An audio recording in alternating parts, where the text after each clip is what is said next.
Hello दोस्तों।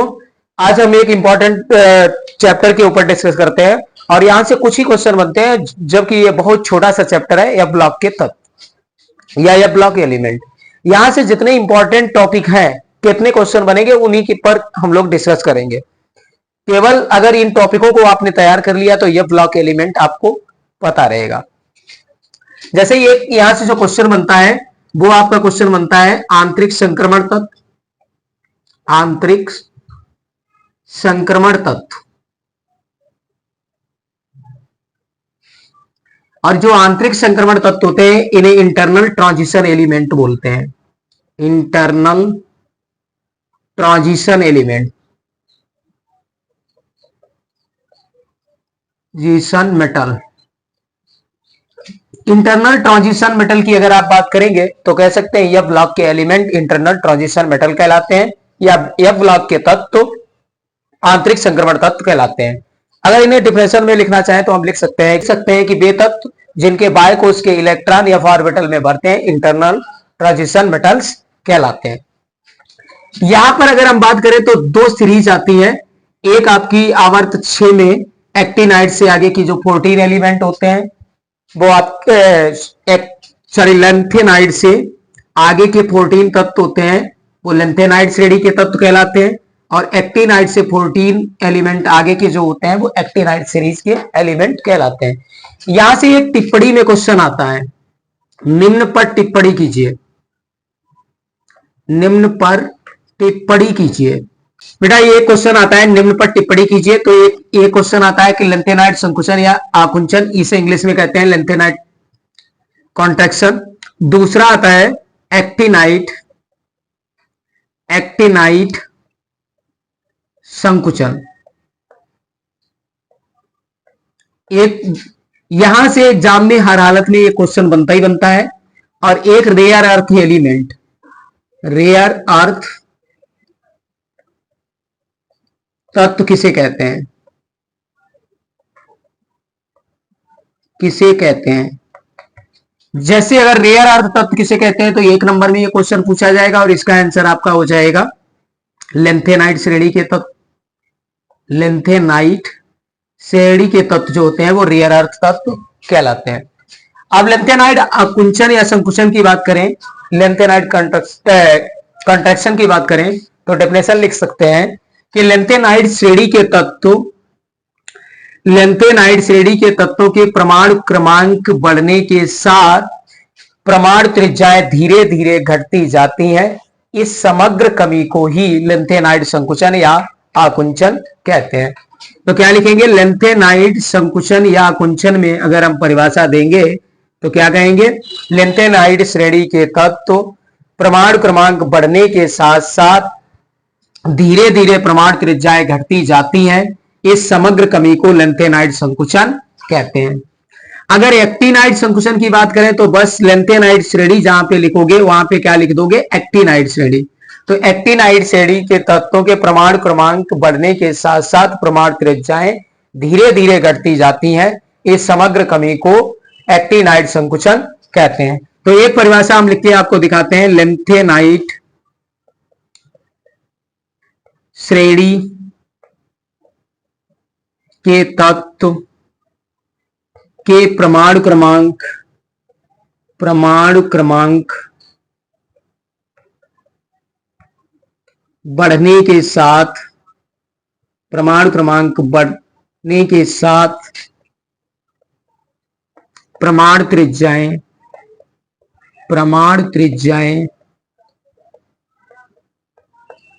धीरे धीरे घटती जाती हैं।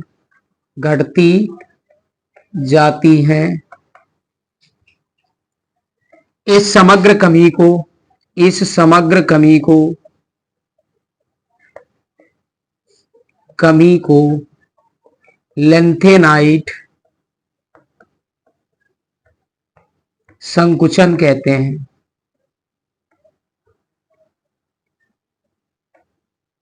लेंथेनाइड संकुचन कहते हैं। अब देखिए अगर एक्टिनाइड संकुचन लिखना हो तो लेंथेनाइड श्रेणी की जगह पे आप क्या यूज कर लेंगे? एक्टिनाइड यूज कर लेंगे। बस यहीं पे इतना एक्टिनाइड परिवर्तित कर देंगे, और जब एक्टिनाइड परिवर्तित कर देंगे तो ये आपका क्या बन जाएगा, एक्टिनाइड श्रेणी के तत्व परमाणु क्रमांक बढ़ने के साथ परमाणु त्रिज्याएं धीरे धीरे घटती जाती हैं। इस समग्र कमी को एक्टिनाइड संकुचन कहते हैं। तो ये क्वेश्चन आप कर लेंगे, उम्मीद करता हूं ये क्वेश्चन समझ में आ गया होगा। और आप अगर न समझ पाए तो इसको एक दो बार कम से कम लिखकर याद करें तो आराम से ये याद हो जाएगा। तो दोस्तों ये यहाँ पे जो नेक्स्ट क्वेश्चन आता है वो ज्यादातर ये आता है, लेंथेनाइट तत्व तथा एक्टिनाइट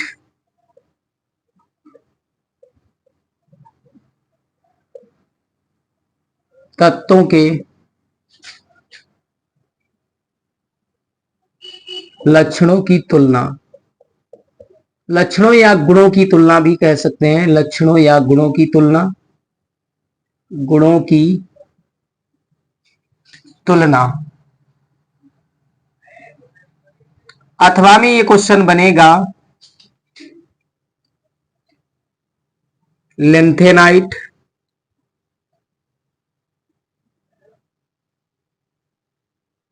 तथा एक्टिनाइट तत्वों में अंतर। और ये बेटा क्वेश्चन जो आएगा वो 3 नंबर में आता है। यहां से जो क्वेश्चन बनेगा वो 3 नंबर का क्वेश्चन आता है। तो इस क्वेश्चन की अगर हम इस क्वेश्चन पर हम लोग डिस्कस करें तो इस क्वेश्चन को ध्यान रखेंगे। सबसे पहले तो हम क्या करेंगे, इलेक्ट्रॉनिक विन्यास के आधार पे अंतर करेंगे। अगर इलेक्ट्रॉनिक विन्यास के आधार पर अंतर करें, इलेक्ट्रॉनिक विन्यास के आधार पे तो अंतर या तुलना करें तो हम कह सकते हैं कि अगर लेंथेनाइड और एक्टिनाइड है, अंतर या तो एक तरफ लेंथेनाइड लिख के एक्टिनाइड लिख के अंतर कर सकते हैं, या तो हम कह सकते हैं लाइन वाइज भी कर सकते हैं। तो लेंथेनाइड श्रेणी के जो एलिमेंट होते हैं हम आपको ये समझा देते हैं, आप लोग अपने आप नोट्स इसका बनाएंगे। लेंथेनाइड और एक अगर हम एक्टिनाइड दोनों के गुणों की तुलना करें तो तुलना में आप ऐसे कर सकते हैं कि लेंथेनाइड श्रेणी के जो एलिमेंट होते हैं इनके बाएं कोश के लेंथेनाइड श्रेणी के अगर एलिमेंट की बात करें तो इनके इलेक्ट्रॉन बाएं कोश के 4f ऑर्बिटल में भरते हैं और इसमें 5f ऑर्बिटल में भरते हैं, अगर इलेक्ट्रॉनिक विन्यास के आधार पे कहेंगे। तो यहां पर लेंथेनाइड श्रेणी के एलिमेंट में 4f ऑर्बिटल में इलेक्ट्रॉन भरते हैं और यहाँ पे किस में भरते हैं, 5f ऑर्बिटल में भरते हैं। अगर दूसरी कंडीशन बताएं तो ऑक्सीकरण अवस्था के आधार पर अंतर कर सकते हैं। ऑक्सीकरण अवस्था के आधार पर, ऑक्सीकरण अवस्था के आधार पर हम करें तो लेंथेनाइड श्रेणी के जो एलिमेंट की ऑक्सीकरण अवस्था होती है +3 अवस्था प्रदर्शित करते हैं और एक्टिनाइड वैसे सामान्यता +3 करते हैं, विशेष कंडीशन में ये +4 और +3 भी कर सकते हैं।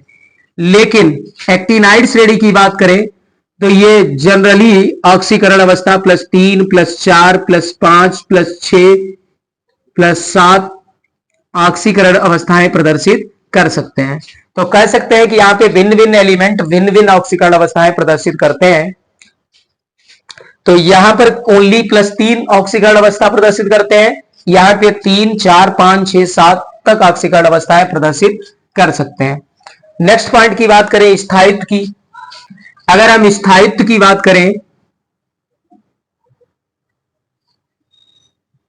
स्थायित्व की